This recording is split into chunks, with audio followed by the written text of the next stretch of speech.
اب اور سنیں کہ صحابہ کا ان میں سے بعض کو اتباع رسول کے شوق و ذوق اتنا تھا کہ جناب عبداللہ ابن عمر کے لیے روایت ہے کہ درختوں کے نیچے نماز پڑھتے پھر رہے تھے. کسی نے پوچھا کہ یہ آپ کیا کر رہے ہیں؟ کہا جہاں جہاں رسول کو کبھی دیکھا ہے نماز پڑھتے ہوئے وہاں نماز پڑھو. اتنا اتباع سنت کا تھا. مگر صحابہ کے حالات میں کئی کئی ہزار صفحے کی کتابیں موجود ہیں. استیاب علامہ ابن عبد البر ہے اور اصابہ حافظ ابن حجر ہے اور الغابہ ابن اسیر جزری ہے. یہ تو بڑی بڑی کتابیں ہوں گی تجرید الصحابہ اور کون اور کون. اور کسی صحابی کے حال میں یہ نہیں ہے کہ وہ اپنی بیٹی کی تعلیم کو کھڑا ہوتا ہو. یہاں تک کہ ایسے صحابہ جن کی بیٹیاں کسی وجہ سے قابل احترام بھی ہو گئی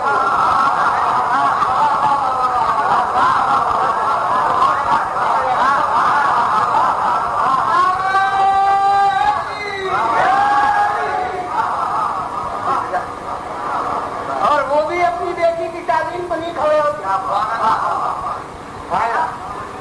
اچھا تھا اب کوئی طبقہ تو پھر ذرا خاموش ہوگا. ہمارے افراد کہتے ہیں ارے وہ لوگوں کو ہم معصوم تھوڑی مانتے ہیں. نہیں کیا برا کیا آزادی سے کہتے ہیں. لیکن میں کہتا ہوں جن کے گھر کی بات تھی اور ہمارے معصومین اور کیسی کیسی صاحب صفات بیٹیاں مگر ان میں سے کسی ایک کے حال میں ہماری بھی تو کسی کتاب میں نہیں ہے کہ وہ اپنی بیٹی کی تعلیم کو کھڑا ہوتا. حضرت امیر علیہ السلام کیوں حضرت زینب ام کلثوم کی تعلیم کو نہیں کھڑے ہوتے؟ مجھے معلوم ہے کبھی ذاکرین سے آپ نے سنا ہوگا کہ امام حسین علیہ السلام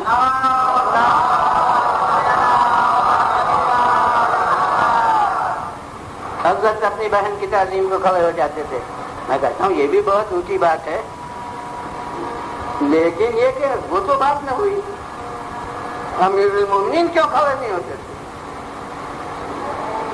حضرت امام حسین علیہ السلام سکینہ اور فاطمہ اور رقیہ کے لیے کیوں کھڑے نہیں ہوتے تھے؟ اظہار محبت میں اشعار بھی ہیں روایات بھی ہیں. امام نے جناب سکینہ کے بارے میں اشعار فرمایا مجھے وہ گھر اچھا نہیں معلوم جہاں سکینہ اور اس کی ماں رباب نہ ہو. جو ہے وہ ہے معلوم ہے لیکن یہ کہ یہ تو کہیں نہیں ہے کہ آپ تعلیم کو کھڑے ہو جائیں. حضرت امام موسی کاظم علیہ السلام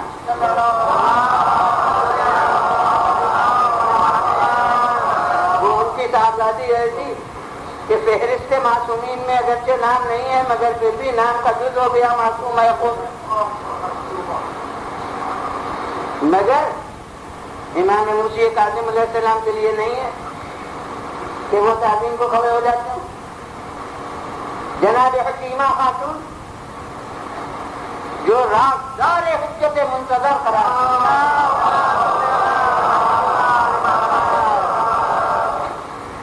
اگر امام علی نقی علیہ السلام ان کی تعلیم کو نہیں کھڑے ہوتے تو پھر اب یہ جیسے معمہ ہو گیا نا کہ ایک عمل رسول باجماع موجود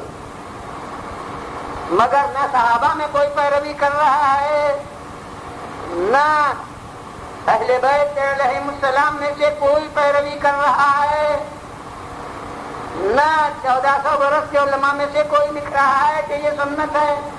تو کیا یہاں رسول ٹوٹ گیا؟ حضور جو میری سمجھ میں آیا ہے وہ دنیا قبول کر لے ورنہ خود کوئی اس کا حل پیش کرے.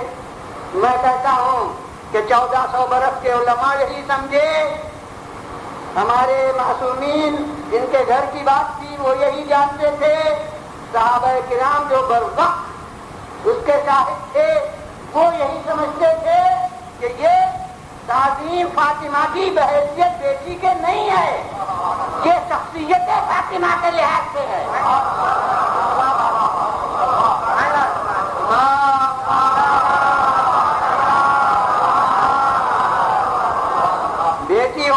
حیثیت سے تعظیم ہوتی تو مجھ پر بھی فرض تھا، آپ کا بھی فرض تھا، ہر مسلمان کو چاہیے تھا کہ وہ اپنی بیٹی کی تعظیم کو کھوا ہو، لیکن یہ بحیثیت بیٹی کے نہیں تھا، یہ شخصیت فاطمہ کے لحاظ سے تھا۔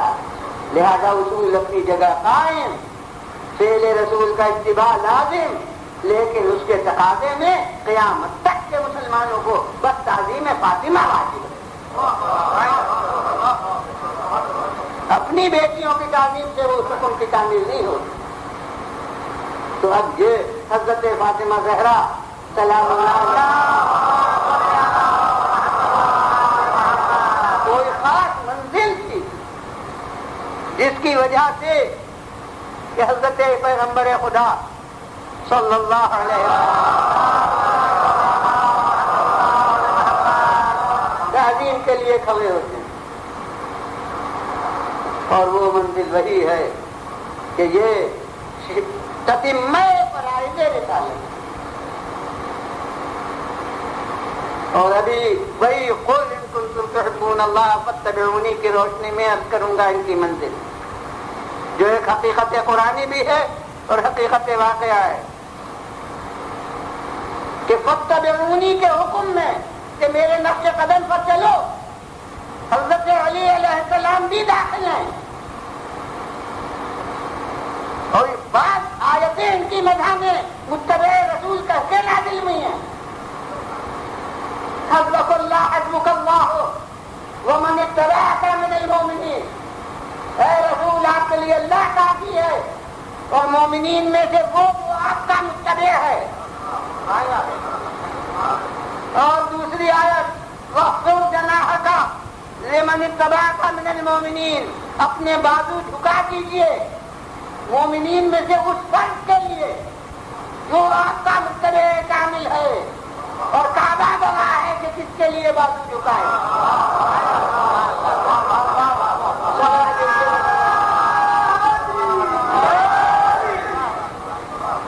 تو معلوم ہوتا ہے کہ حضرت علی ابن ابی طالب علیہ السلام کے لیے بھی رسول کا نقش قدم آگے آگے تھا، مگر اب میں کیا کروں کہ فاطمہ زہرا کے نقش قدم کے آگے کوئی اور نہ،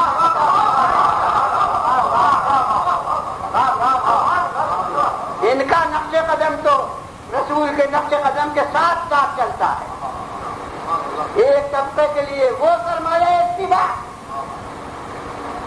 ایک طبقے کے لیے یہ سرمایہ اتباع، یعنی منزل اتباع میں، منزل اطاعت میں یہ رسول کے پیچھے ہیں، اور منزل اتباع میں ان کے ساتھ ساتھ۔ اور اب ایک معاملے کا حل اور ہوتا ہے جو میرے ذہن میں کم سے کم ایسے تخلص پیدا کیے رہا کہ امیر المومنین علیہ السلام کے فضائل دیکھ مگر مجھے نہیں ملتا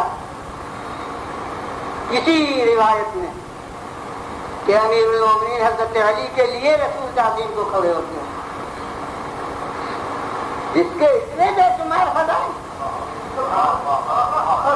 اور اس کے فضائل میں یہ نظر نہیں آتا، اور فاطمہ زہرا کے لیے ملتا کہ رسول تعظیم کو کھڑے ہو جاتے تھے۔ تو اب اس کا حل میری سمجھ میں آیا، اور ہر دفعہ دعوت دیتا ہوں کہ جو اس حل کو قبول نہ کرے وہ خود کوئی وجہ بتائے۔ حضور جو حل میری سمجھ میں آیا ان حقائق قرآنی کی روشنی میں وہ یہ ہے کہ دیکھیے فضائل کا بے شمار ہونا اور بات ہے، مگر جو منصب ہے حضرت علی کا وہ رسول کے بعد ہے، اور ان کا جو منصب ہے وہ رسول کے ساتھ ہے۔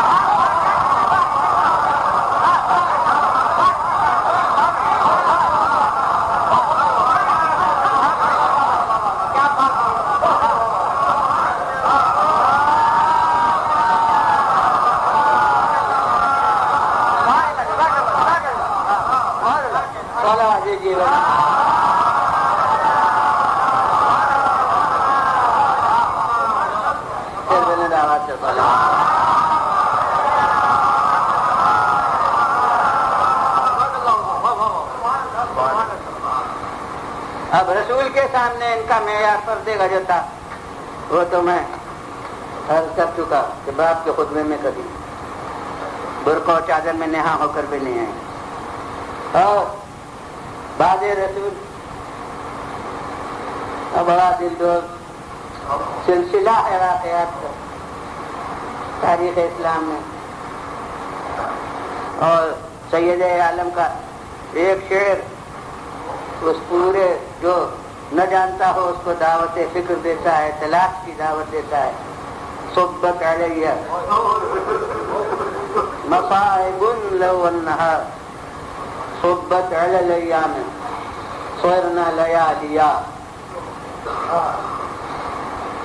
اس کو درج سب کرتے ہیں مگر مرثی رسول میں نظم کرتے درج کرتے ہیں کہ حضرت فاطمہ نے پیغمبر کا جو مرثیہ پڑھا اس کے اور اشعار بے شک رسول کے مرثیے میں ہیں. ماذا علی من شم تربت احمد ان لا یکم مد الزمان غوالیا. اسی قافیے میں اور اشعار بھی ہیں.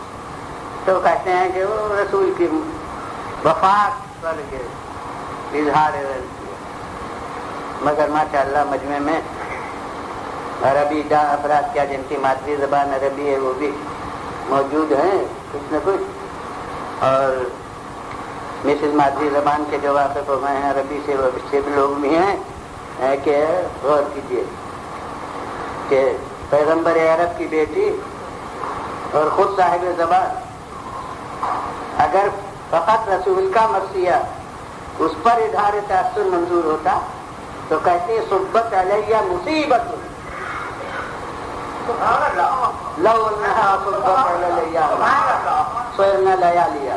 کیونکہ کتنے ہی عظیم مصیبت ہو کیفیت بدلتی ہے, عدد نہیں بدلتا.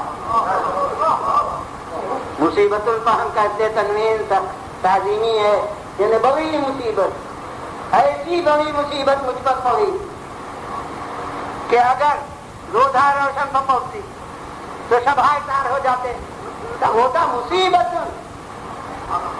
لیکن سیدہ تو مصیبت نہیں کہہ رہی ہیں, کہہ رہی ہیں صبت علیہ مصائب, اس پر اتنی مصیبتیں پڑی ہیں. اب تو یہ لفظ سید عالم کی وہ دعوت دیتی ہے کہ دنیا تلاش کرے کہ اس پر کیا کیا مصیبتیں.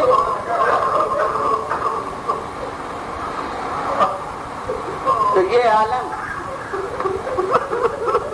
حالات سیدہ سلام اللہ علیہ کتب صحابہ میں بھی حالات صحابہ میں بھی داخل, کیونکہ یہ حال طاہری جزو احساسی تو تھے, لہذا 19 اشتیاق اور عرض الغابہ اور اصابہ اس میں سید عالم کے حالات میں ہیں بحیثیت صحابیہ کے. تو جناب والا اس میں سب میں متفق علیہ طور پر کہ سید عالم کی کیا کیفیت رہی. ما زالت بعد رسول اللہ صلی اللہ علیہ وسلم محسوبۃ الراس ناحلۃ الجسم. پیغمبر کے بعد عالم یہ رہا کہ رومال پیشانی سے نہیں کھلا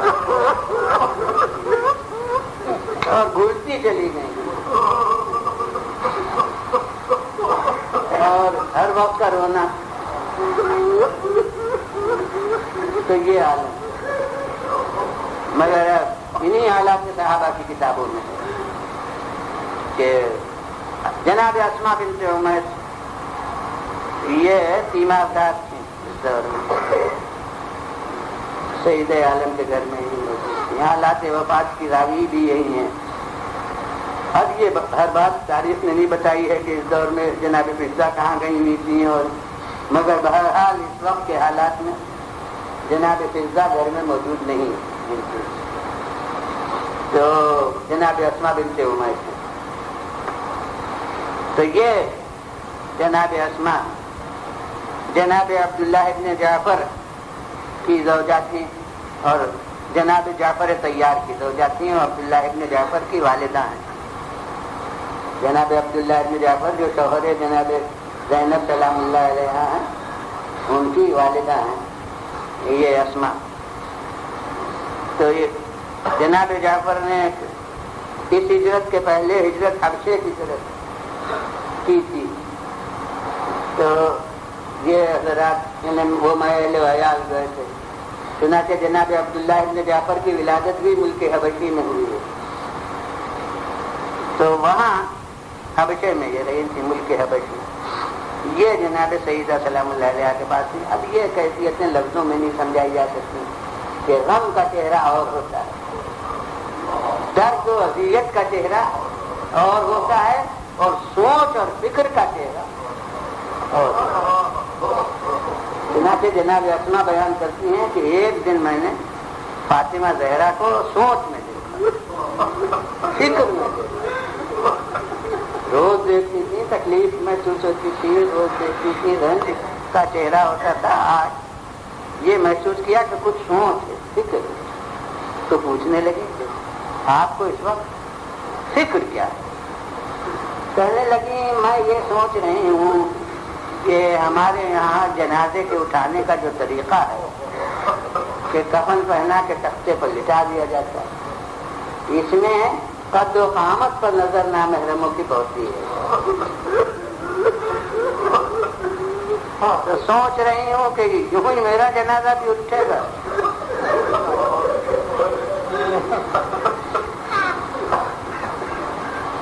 تو جناب اسما نے کہا، ہمارے یہاں بعض روایات میں ہے کہ شکل اس کی آسمان سے امیر المومنین علیہ السلام کے پاس ملک لا کر پہنچا، مگر جو ان کتابوں میں ہے، حالات صحابہ کی کتابوں میں وہ جو ہے وہ عرض کر رہا کہ جناب اسما نے کہا کہ میں آپ کے چچا جناب جعفر طیار کے ساتھ جب گئی ہوں ملک حبش، تو وہاں میں نے جنازے کے اٹھانے کا ایک طریقہ دیکھا تھا، تو انہوں نے کاغذ پر یہ تابوت کا نقشہ بنا کر حضرت سید عالم کے سامنے پیش کیا اور کہا کہ اس پر جب چادر ڈال دی جاتی ہے تو جو آپ فرما رہی ہیں وہ بات نہیں ہوتی، قد و قامت نظر نہیں آتا۔ تو اس روایت میں یہ ہے، ان کتابوں میں، کہ بعد رسول فاطمہ زہرا کے لبوں پر مسکراہٹ نہیں ہے، ماں رویت اب تو متبسمۃً، کبھی کسی نے متبسم نہیں دیکھا، مسکراتے ہوئے نہیں دیکھا، مگر یہ نقشہ جو دیکھا تو خوش ہو کر اسما سے کہا مسکراتے ہوئے، اے اسما تم نے میرے پردے کا انتظام کیا، اللہ روز قیامت تمہارا پردہ۔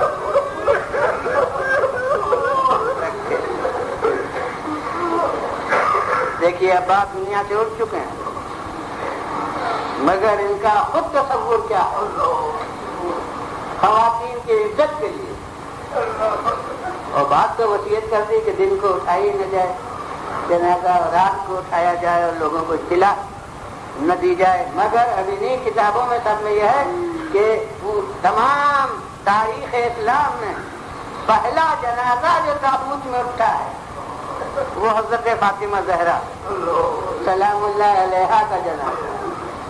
اب بتائیے جس کی ماں کا یہ تصور ہو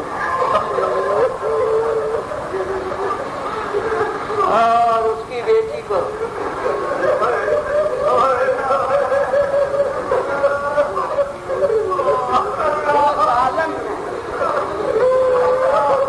کرنا پڑے تو کتنا بڑا جہاد ہے۔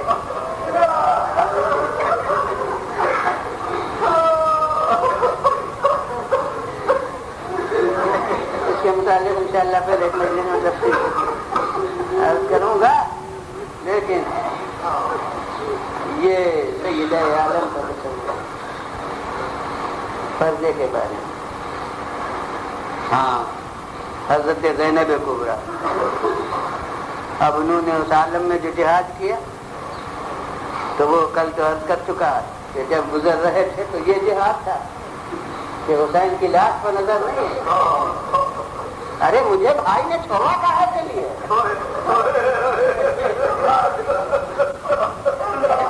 سید سجاد کے چہرے پر کہتے بیٹا کیا حال ہے، معلوم کا روح تمہارے جسم مبارکت چل جائے گی، بہار کی روایت ہے۔ سید سجاد فرماتے ہیں کہ پھوپھی آپ ہی انصاف کیجیے کہ ان اشقیاء نے اپنے لاشوں کو تو دفن کیا اور یہ میرے باپ بھائی اور عزیزوں کے تمام لاشیں اور میرے باپ کا لاشا زمین گھر پر سماوت آفتاب میں پڑا ہوا ہے. اور اب اس عالم میں دوسرا جہاد یہ کہ بھائی کو رو تک نہیں سکتی. اور اب میں جلالت حضرت زینب یہاں دکھاؤں بیان کر چکا ہوں کر مگر اس محل پر جلالت حضرت زینب وہ تو فرض شناسی ہے ان کی کہ جب بیویاں سمٹ کر آئیں اور یہ کہا کہ بیوی آگ خیموں میں لگی ہے اب آپ بتائیے کیا حکم ہے. تو حضرت زینب نے کیا کہا کہ میں اپنی طرف سے نہیں بتا سکتی جب تک امام سے نہ پوچھ لوں. وہ ہمارا آپ کا چوتھا امام جہاں گش میں پڑا وہاں آتی بیٹا تم امام وقت ہو اب تم بتاؤ خیموں میں آگ لگی ہے تم بتاؤ جل کے مر جائیں یا قدم باہر نکالیں. اور میں کہتا ہوں کہ یہ واقعہ ثبوت ہے کہ حضرت زینب نے کسی منزل میں قدم باہر نہیں نکالا تھا. وہ روایتیں کتابوں میں ہوا کریں میرے ضمیر نے کبھی قبول نہیں کیا ورنہ یہ محل ہی نہ ہوتا اس کا. اور اب سید سجاد نے جب کہا تب باہر نکلی مگر اب مجھ کو تو جلالت حضرت زینب دکھانا ہے کیونکہ اب چہلوں کے یہ آخری مجلسیں ہیں تو اور ابھی تک میں قبل کے واقعات پیش کرتا رہا. میں کہتا ہوں کہ یہ تو ان کی فرض شناسی ہے. انہوں نے کہا کہ جب تک سید سجاد سے نہ پوچھ لوں میں کچھ نہیں کہہ سکتی. اور اب ایک منزل ایسی آئی کہ سید سجاد نے کہا کہ جب تک پھوپھی سے نہ پوچھ لوں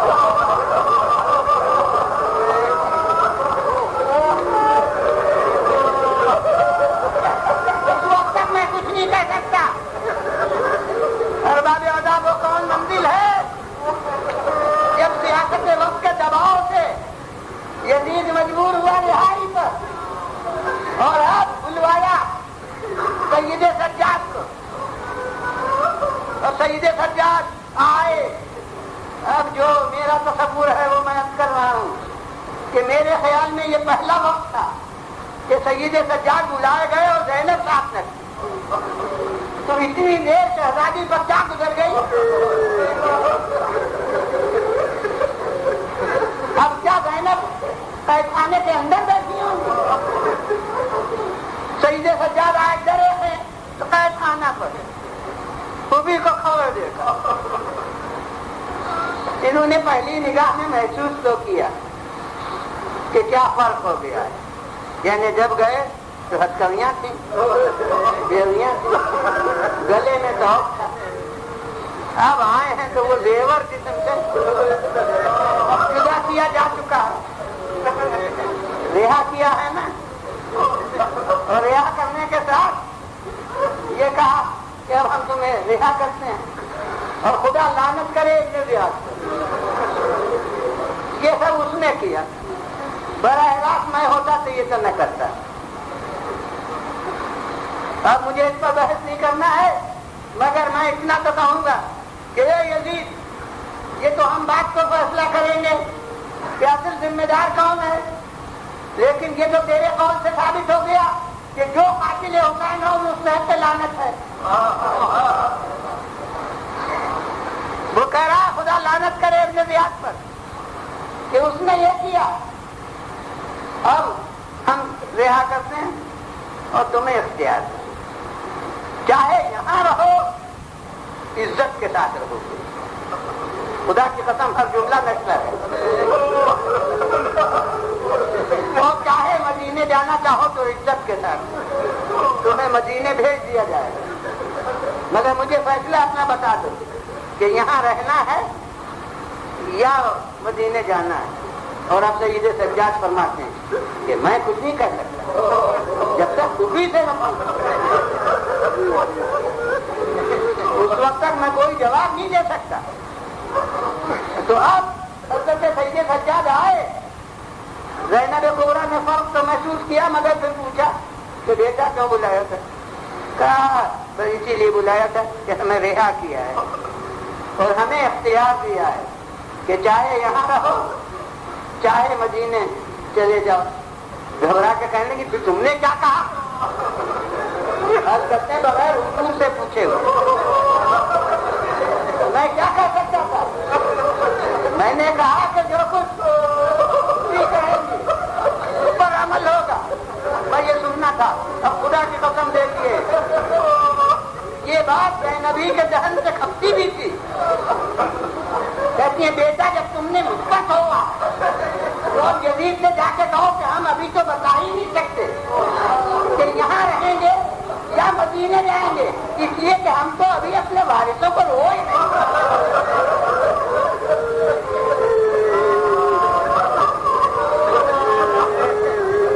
جہاں اتنا کیا ہے کہ ہمیں رہا کیا وہاں ایک مکان خالی کرا دے کہ ہم اس میں اپنے وارثوں کو تھوڑا سا رو لیں.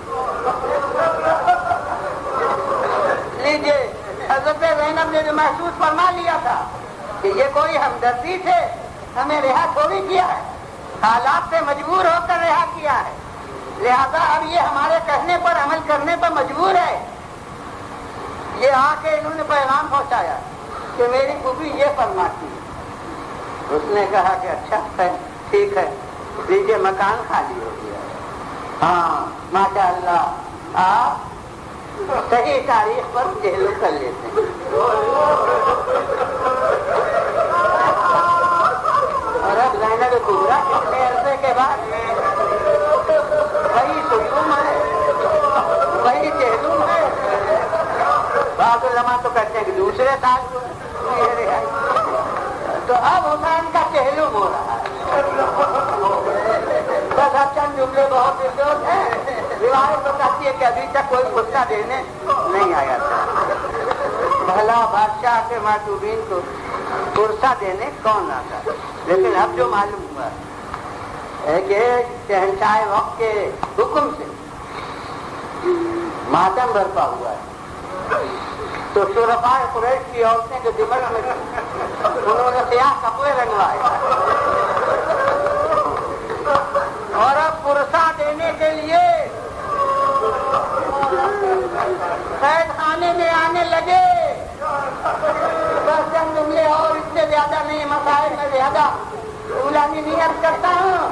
میں کہتا ہوں کہ آج 1400 برس کے بعد ہم ایسے افراد سے تذکرہ کربلا آپ سنتے ہیں تو یہ اثر ہوتا ہے کہ جائے کہ لیلا کی زبان ہو اور علی اکبر کا حال ہو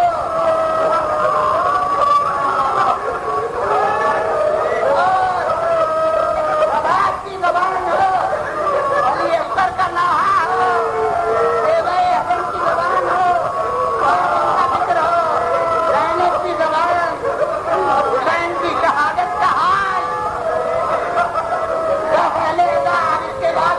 کمال کر دیا. یہاں معلوم رواج ہے نہیں, ہندوستان اور پاکستان میں آخری مجلسوں میں شبیہ آتی ہے, علم ہوتا ہے, کبھی تابوت ہوتا ہے, کبھی گلجنا ہوتا ہے, تو جو اثر بیان مجلس میں پروگرام بڑھ جاتا ہے جب کبھی ہی آ جاتی ہیں. اب یہاں تذکرہ تو ہو ہی رہا ہے. ایک دفعہ بینر کا اتنے بیٹا یزید کے پاس جاؤ تو جہاں اتنا کیا ہے ہمارے وارثوں کے گھر میں اب اہل حرم کھوئے میں ہیں, سرحائے شہداء آ رہے ہیں.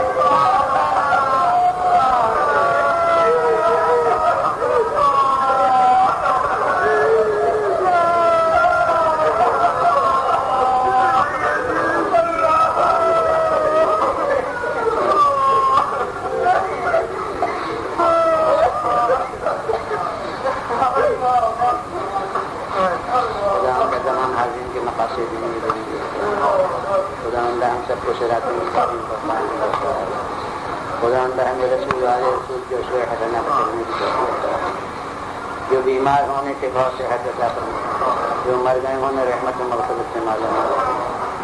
خدا کسی بھی مختلف کو مصروف ہوں ان کو فتح و ظفر عنایت فرما. اللہ شہدائے خلیل کو بانی مجلس سے ہم سے قبول فرماتا ہے۔ youtube.com کے لیے مہاکوی مرزا جمال کی پیشکش۔